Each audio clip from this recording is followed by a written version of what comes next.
सदियों से नदियां भारत की जीवन रेखा रही हैं। नदियों के किनारे ना जाने कितनी सभ्यताएं परवान चढ़ी और फिर इतिहास बन गई। यह है आमी नदी, जिसका इतिहास करीब 5000 साल पुराना माना जाता है।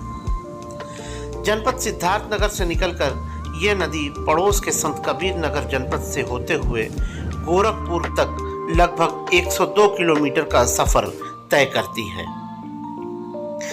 बस्ती डुमरियागंज मार्ग पर डुमरियागंज तहसील क्षेत्र के ग्राम सिकहरा कोहड़ा के इसी तालाब को आमी नदी का उद्गम स्थल कहा जाता है, जबकि गोरखपुर जिले के सोहगौरा में पहुंचकर आमी राप्ती नदी में विलीन होती है।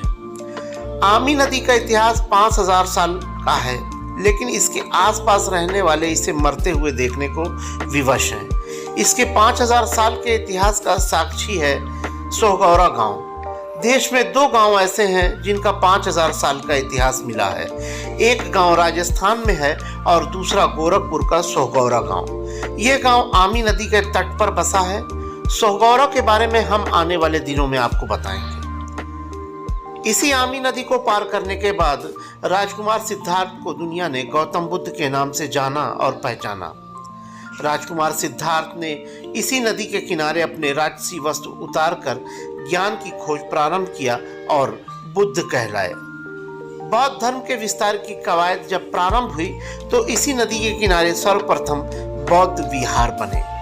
कहा जाता है कि इसी नदी के तट पर गुरु गोरक्षनाथ व संत कबीर के बीच शास्त्रीय संवाद हुआ था। कबीर की रचनाओं में भी इस नदी का जिक्र मिलता है और इसी आमी के किनारे मगहर में कबीर ने अपना शरीर त्यागा।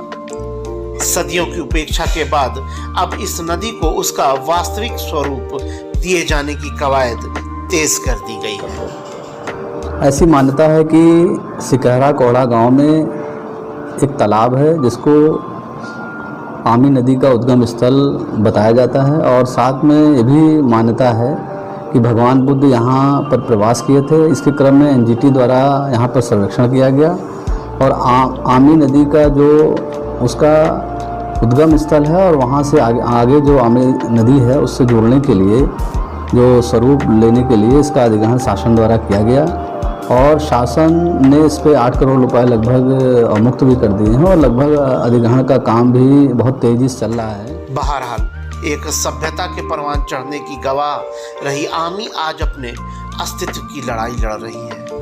भले ही उद्गम स्थल को पर्यटन विभाग द्वारा विकसित किए जाने की योजना है, लेकिन आज भी आमी प्रदूषण की मार झेल रही है। आमी के तट पर बसे पुराने लोगों के पास अब इसकी ढेरों यादें हैं। वो यादें हैं उन दिनों की जब इसका स्वर्ण काल था।